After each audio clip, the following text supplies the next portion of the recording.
Welcome, listeners. This is Sanjog Aul, your host, and the topic for conversation is making renewable energy a lasting priority. And I have with me Dirk Mahling. Dirk is the Chief Information Officer of Seattle City Light. Hello, Dirk. Thank you for joining us. Thanks for having me, Sanjay. It's my pleasure to be here.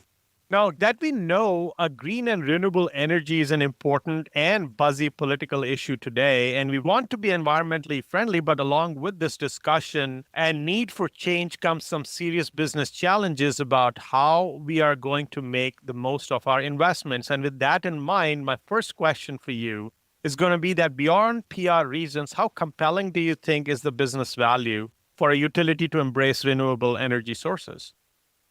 I think it is very important. Here at Seattle City Light, we have been using renewable energy since the start. In the early 19th century, like Northwest utilities, we are heavily based on hydro. So we have a long and proud tradition of using renewable energies. We've since then added the wind and solar to it. And I think we're one of the few utilities in the country and the world who has a zero carbon footprint. That doesn't stop us from going forward and embracing new renewable technologies that come either on the utility scale or on the neighborhood scale, or even going down and working with individual customers on individual PV or solar or energy storage projects. Now, for those who have treaded this path earlier, what specific challenges are they facing in making it a sustained reality? And are there any past successes and failures we can learn from here? There absolutely is. I'm the CIO here at Seattle City Light, but I'm originally from Germany, so I keep watching the German example very closely. And Germany has acknowledged they've been a leader in renewable energies. There's windmills all over the country. There are solar farms every 15, 20 miles. And for a while, that worked very well for Germany. And currently, the price of energy has become prohibitive. There is a large debate going on in Germany and Europe how to continue financing it, because more and more customers have huge problems paying their bills. And we definitely don't want this here in the United States, and definitely not in Seattle, where we're proud to keep energy prices fairly low for our consumers. So the question becomes, how do you square that circle, bringing renewable energy into the mix and keeping energy prices low? And there is no single answer to it. It definitely has to do with bringing the consumers into it and making consumer technology, PV installation, but also electric cars part of the overall network. So I would see it for U.S. utilities as a question for how do you organize your distribution grid, and how do you make a distribution grid ready to deal with household PV, to deal with neighborhood energy storage, to deal with electric vehicles which are charged. The utility can help guide that process, but since the utility owns the wire, distribution company owns the wire, that is the piece where investment has to be made, and that's where the utility politicians and the consumers have to decide where the investments go in order to provide the infrastructure to link all these pieces together. Now, when you refer to the example for Germany, are there any other areas where you see things are in progress and signs of success or not going the way you'd like to see them go in terms of how they're adopting renewable energy, what is being done in terms of funding it, and how they're executing, and what are the lessons being learned from them? The lessons being learned, some of them we've learned in this country, right? We just need to look at Solyndra and the examples like that. The market tends to have a way of sorting things out. Solyndra in this country being an example of how not to do it. And there are others, if you look back to Europe, where in the end, the market does sort things out. I'm referring to, for instance, Q-Cell, which was one of the largest German manufacturers of PV modules, who basically went into insolvency, being pushed by their Chinese competitors. And that only lasted for a while, because now the largest Chinese manufacturers are in trouble too. The whole PV industry is in trouble.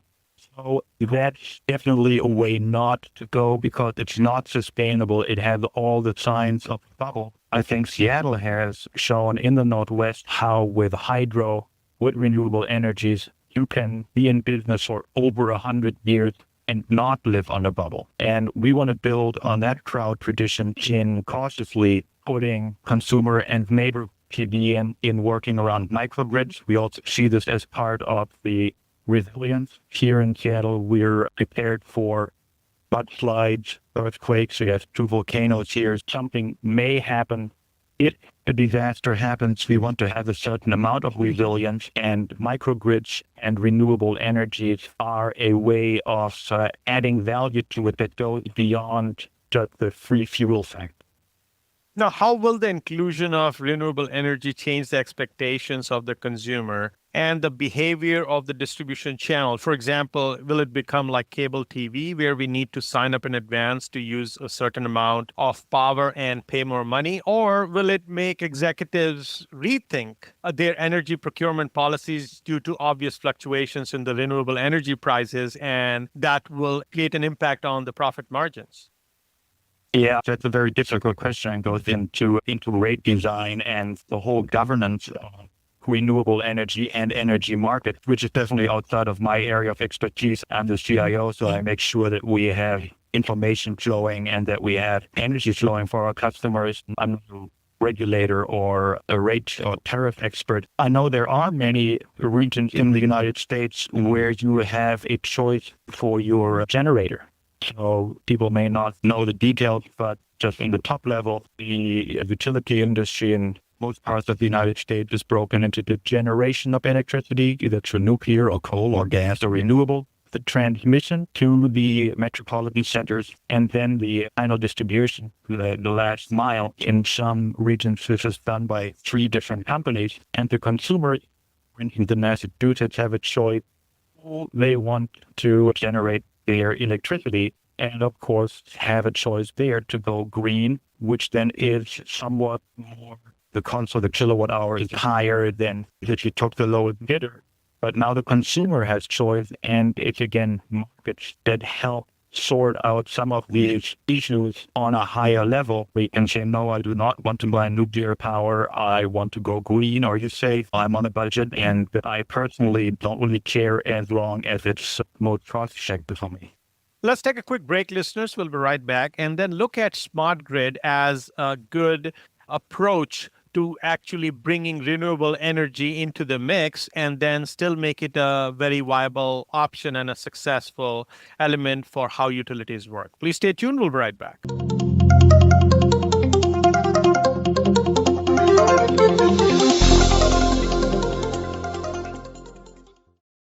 The U.S. and Canada represent just 5% of the global population, but collectively we consume about 35% of the world's resources. Supply is not keeping up with demand, so change is not an option, it's imperative. Siemens brings knowledge to power through modernization, responsible energy consumption, and greening the grid projects. Siemens Smart Grid has the answers. Just Google Lead the Charge portal.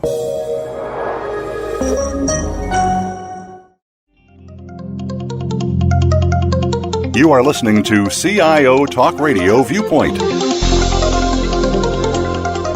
Welcome back. Again, Dirk, it seems that smart grid is to renewable energies what supply chain is to a manufacturer. So are utilities recognizing this and making investments in smart grid a prerequisite to any renewable energy adoption initiative? No, not necessarily. The utilities provide the backbone or the interconnection. Let me give you 2 examples. In a previous life, I worked for a large contract research organization, and we looked at a concept for home PV. How can a homeowner put a PV array on their roof in an afternoon, almost going to a home store and buying all the cable and all the PV panels and putting them up on a roof and connect them. That would be one example for distributed generation, which then needs to be managed by the utility in 2 ways, if it's not just for home consumption. And those 2 ways are electrical connections. So you need to have those home or neighborhood PV arrays, distributed generation arrays connected to the distribution grid, which now needs to run forward and backward, so to say. The traditional distribution grid is a top-down model where the power flows from the plant all the way to the smaller and smaller transmission and then distribution channel. With distributed generation, that needs to flow backwards because it flows from the endpoint to a substation and then gets redistributed. That is a challenge to the utility, and the smart grid can help there to forecast when and where distributed generation happens. The smart grid can help to monitor the flows of electricity to make sure that distribution lines are not overtaxed, to make sure that the standards that the utility has to hold 60 hertz voltage for distribution, that there is no reactive power quality considerations. That all happens, which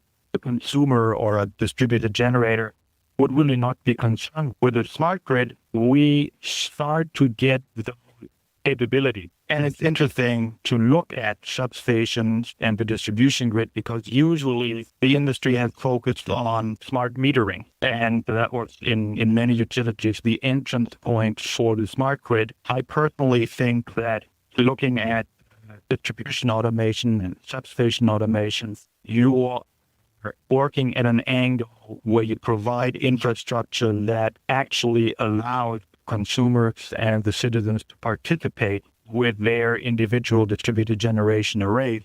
A second example may be demand response. So are you familiar with that concept, Sanjay?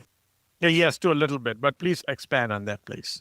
Yeah, certainly. Demand response is the idea that a signal gets sent either from a utility or from an ISO, from a program sponsor who monitors the overall electrical grid. And we're starting to see a peak. We can either switch on new generation. We can ask consumers, small and large, to reduce on a predefined schedule, and we will ride through that peak. Again, you need the information from the smart grid to see that peak to predict it, but then you need to communicate with all those loads on your grid to inform them that the time has come to do that demand reduction. So now you have two examples, one being the PV distributed generation, the other one being the demand response.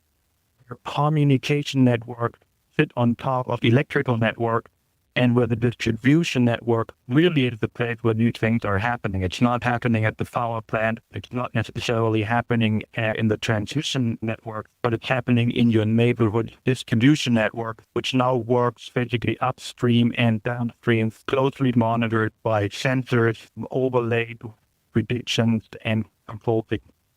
Now, what is needed for the easy and cost-effective integration of renewable energy into legacy utility infrastructure and information systems in order for it to be a viable proposition?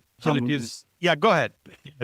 From our point of view, it is definitely substation and distribution grid upgrades. The grid that touches the part of the grid that touches the consumer needs to be able to handle the requirements, both from an electrical and an informational standpoint. And I'm going back to the example of Germany. There are utilities where up to 40% of their load at certain times comes from solar, wind, and renewables in the neighborhood.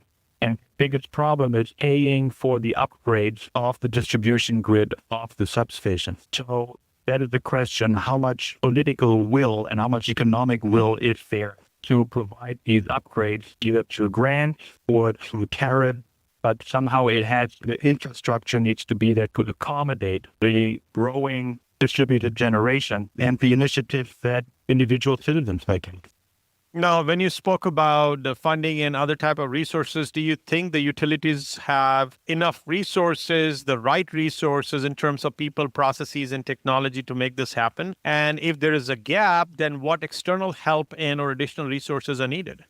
Yeah, pretty good question. In a way, I cannot talk for the whole industry, so I'm basing this mostly on what we do here at Seattle Light and what my friends in neighboring utilities do. In order to be cost effective, of course, we don't have a lot of people who can be immediately repurposed to do some of these things. We have a number of strategic initiative projects going on here in Seattle to prepare for that. We're working on substation automation. We're working on distribution automation. We're working at undergrounding of cables. And I know that my friends in other utilities do the same, in particular back east, where the hurricanes have really driven this point home that distributed generation helps with disaster management. The point, though, is it doesn't come for free, so the utilities are ready to do it.